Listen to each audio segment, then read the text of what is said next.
మహబూబ్నగర్ జిల్లా నవాపేట మండలం యాన్మంగండ్ల గ్రామ పంచాయతీ ఆవరణలో హిందూ సమ్మేళన కార్యక్రమం ఘనంగా నిర్వహించారు.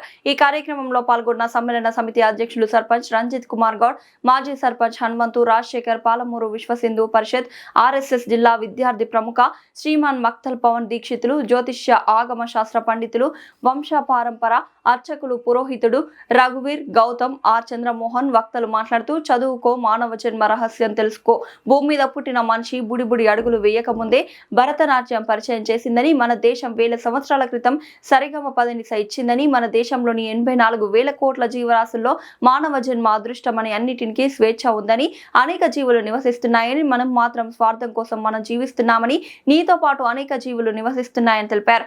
ఇప్పటికైనా హిందువులంతా సంఘటితమై కలిసి కుటుంబ సభ్యుల భోజనం చేయాలని, టీవీలు సీరియల్స్ తక్కువ చూడాలని, పిల్లలకు ఆటపాటలు అలవాటు చేయాలని, శరీరం దృఢంగా బలంగా ఉంటుందని వక్తలు ఆర్ఎస్ఎస్ కార్యకర్తలకు పిలుపునిచ్చారు. కార్యక్రమంలో సాంస్కృతిక కార్యక్రమాలు, భజనలు చూపర్లను ఆకట్టుకున్నాయి.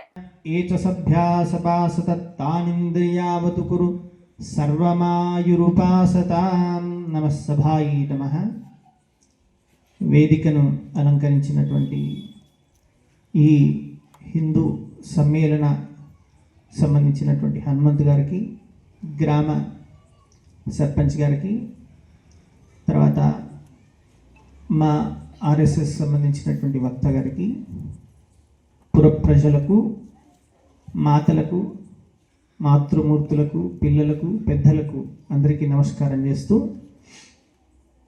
చాలా విషయాలు చర్చించారు. అయితే మనం ఎలా ఉండాలి, అసలు మన జీవన విధానం ఏంటి?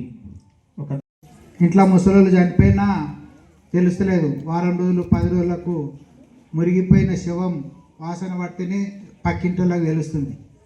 అలాంటి ఉద్దేశంతో చెప్పడం జరుగుతుంది. కనుక మనం సంపాదనను చూస్తున్నాం, కానీ మన కుటుంబంలో మనకు ఒకరికి ఒకరు తోడు ఉంటే మంచిగా ఉంటుంది, సంతోషంగా ఉంటాం. ఇప్పుడు తల్లిదండ్రులు ఇంట్లో ఉంటారు, వాళ్ళు ఒకరికి సుస్థ అయితే ఊరు హాస్పిటల్ కూడా తీసుకుపోయే పరిస్థితి లేకుంటుంది. కనుక ఉమ్మడి కుటుంబం ఉండాలనేది ఆర్ఎస్ఎస్ యొక్క సిద్ధాంతం. కనుక కలిసి ఉంటే కలదు సుఖం అనే నానుడుంది. దాని ప్రకారంగా మనం ఇప్పటి నుండి అన్నా మార్చుకోవాలి. ఇంతకుముందు అంటే 5 మంది 10 మంది పిల్లలు ఉంటుండ్రి, ఒకడు కాకుండా ఒకడు చూస్తుండే. ఇప్పుడు ఒక్కరు చాలు, ఇద్దరు చాలు అంటున్నారు. ఆ ఉన్నోడు ఒక్కడు ఏమన్నా యాక్సిడెంట్ అయ్యి దురలవాట్లకు అట్లా ఏమన్నా చేసుకుంటే మనకే ఇబ్బంది అవుతుంది. వాడిని ఒక్కరిని కూడా తిడితే వాడు ఊరేసుకుంటా అంటాడు, లేకపోతే ఏమో చేసుకుంటా అంటాడు. కనుక అలాంటి ఉద్దేశం లేకుండా అందరూ కూడా కలిసిమెలిసి ఉంటేనే బాగుంటుందని మన ఇంతవరకు వక్త వివరించాడు. ఆ రక్షించే బాధ్యత మనమే తీసుకోవాలి. ఇప్పుడు ఒక పిల్లవాడు అడిగాడంట, ఏమడిగాడు? ఇట్లా కూర్చొని భోజనం చేస్తున్నారు, అందరు కలిసి భోజనం చేస్తూ ఒక పిల్లవాడు మధ్యలో అడిగాడంట, అన్నం తింటాం కదా మనము, అన్నం తినేటప్పుడు అమ్మా ఈ యొక్క గింజ లేదా ఇది రైస్ పేరు ఏదైనా సరే అది ఏ చెట్టుకు కాస్తుంది అని అడిగాడంట ఆ పిల్లవాడు. అంటే వాడికి ఎక్కడి నుంచి ఆహారం వస్తుందనే విషయం కూడా తెలియకుండా చేసేస్తున్నాం. మనం కేవలం ఏం చేస్తున్నాం? సుఖానికి వాడిని అలవాటు చేస్తున్నాం, కష్టం విలువ తెలియకుండా పెంచుతున్నాం. రేపొద్దున ఏదైనా కష్టం వస్తే వాడు జీవించలేని స్థితికి వెళ్ళిపోతాడు. మనము అసలు శ్రమనే లేదు మనిషికి. అసలు మనకు కూలర్ కావాలి, మనకి ఏసీ కావాలి, కారు కావాలి, ఇంకేదో అది ఓకే. కానీ మనం ఏమైపోతున్నాం? పూర్తిగా మన శరీరము అసలు ఎంత శక్తివంతమైన శరీరం, అన్ని రకాల జీవుల శక్తి మన యొక్క మనుషుల్లో ఉంటుంది. వేదాలు చదువు తెలిసిపోతుంది. ఎవరికైనా నేనే ఎందుకు పుట్టినా, మనిషి జీవితం యొక్క లక్ష్యం ఏంది, దీని ఎన్నుకున్నటువంటి ఒక కార్యక్రమం ఏంది, ఈ భూమి మీదకి నేను ఎందుకు వచ్చినా అని ఎవరికైనా ప్రశ్న మదిలో వేస్తే వాళ్ళకి ఉపనిషత్తులు ఇచ్చింది ఈ దేశం. చదువుకోరా, మానవ జన్మ రహస్యం ఏందని తెలుస్తుంది అని. ఇంకా ఏం చేసింది ఈ దేశం? భూమి మీద పుట్టిన మనిషి బుడి అడుగులు వేయకంటే ముందే భరతనాట్యాన్ని పరిచయం చేసింది ఈ దేశం 1000 సంవత్సరాల క్రితం. ఇంకా ఈ దేశం ఏం చేసింది అని నేను అడిగితే భాష ఎట్లా మాట్లాడాలి, దానికి పదాలు ఎట్లా ఉండాలి, దానికి ఒక అర్థం ఎట్లా తయారు చేయాలని ప్రపంచంలో ఉన్న మానవాళి ఆలోచన చేసే సమయం కంటే ముందే సరిగమ పదనిసనిచ్చింది ఈ దేశం వేల సంవత్సరాల క్రితం. మనం తెలుసుకునే ప్రయత్నం చేద్దాం. మనుష్య జన్మానం విశేషం ప్రాప్తవతో. అనేక రకాల జీవులు ఉన్నాయి ఇక్కడ. మనం కేవలం మన గురించి మాత్రమే ఆలోచన చేస్తాం. ఎంత అజ్ఞానంగా కేవలం మన స్వార్థం కొరకు ఇక్కడ మనం జీవిస్తున్నాం. అట్లా కాకుండా మన ధర్మం ఏం చెప్తుంది అంటే, నాయనా నీతో పాటే ఏమున్నాయి, నీతో పాటు అనేక జీవులు నివసిస్తున్నాయి నాయన. ఇక్కడ నీకు సహకరించడానికి చెట్లు ఉన్నాయి, భూమి ఉంది, ఆవులు ఉన్నాయి, అనేక రకాల జీవులు నీతో పాటు ఇక్కడ జీవిస్తున్నాయి. కేవలం నీది మాత్రమే అనుకుంటే మూర్ఖత్వం, నాది జీవితం అనుకుంటే అంతకంటే అజ్ఞానం ఇంకొకటి లేదు. కాబట్టి భూమి మీద ఉన్నటువంటి జీవరాశులు ఎన్ని అని చెప్పేసి శాస్త్రం చెప్తుందంటే 84 లక్షల జీవరాశులు ఉన్నాయంట. మనం ఎన్నో చూస్తుంటాం, రోజుకు ఎన్నో మన చుట్టూ దోమలు, ఈగలు, అనేక రకాల జీవులు నివసిస్తున్నాయి.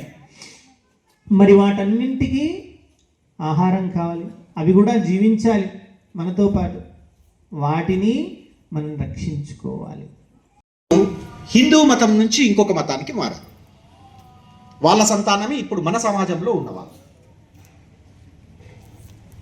ఈ 800 సంవత్సరాల చరిత్రలో మన చరిత్ర కూడా అంటే మా ఇంటి చరిత్ర కూడా ఉండింది.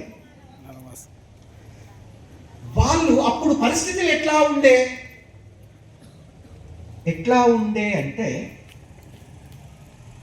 ఇంటిలో మహిళ కనబడితే, రోడ్డు మీద కనబడితే కష్టమని గుమ్మిట్లో దాచిపెట్టిన రోజులవి.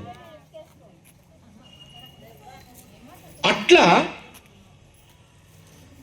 దాచిపెట్టిన వాళ్ళ నుంచి పుట్టిన సంతానం మనం. నీకు అన్ని ఇష్టము, కొద్దిగా స్టేటస్ ఉన్న వాళ్ళంటే నీకు అన్ని ఇష్టము, మతం మారుతావా అంటే మతం మారను అని జిద్దు చేసిన వంశంలో నుంచి పుట్టిన వాళ్ళు మనం.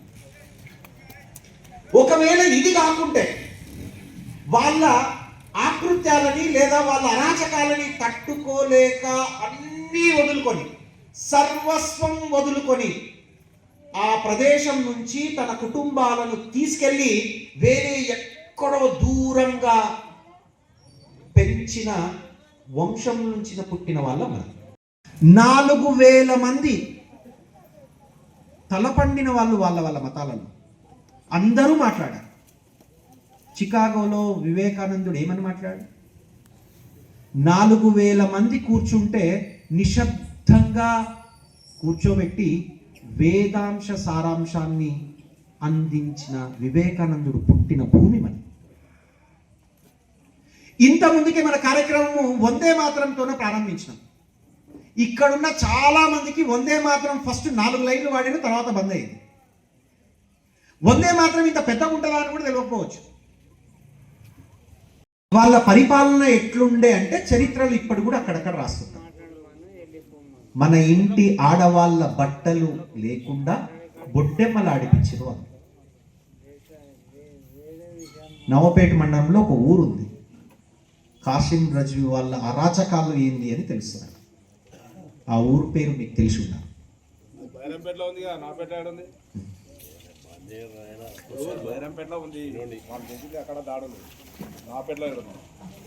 కూర్చోండి.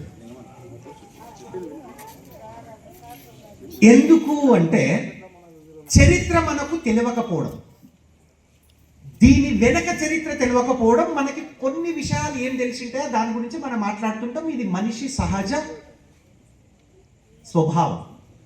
మనకేం తెలుస్తుంది మాట్లాడింటాం. దాని వెనక ఎందుకు ఏమి అని ఆలోచన చేస్తే తప్ప సమాధానం దొరకవు. అయితే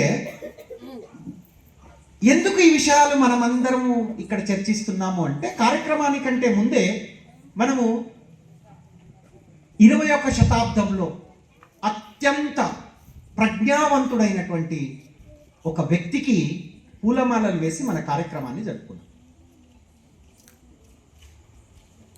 ఆయన ఎవరు అంటే డాక్టర్ బిఆర్ అంబేద్కర్.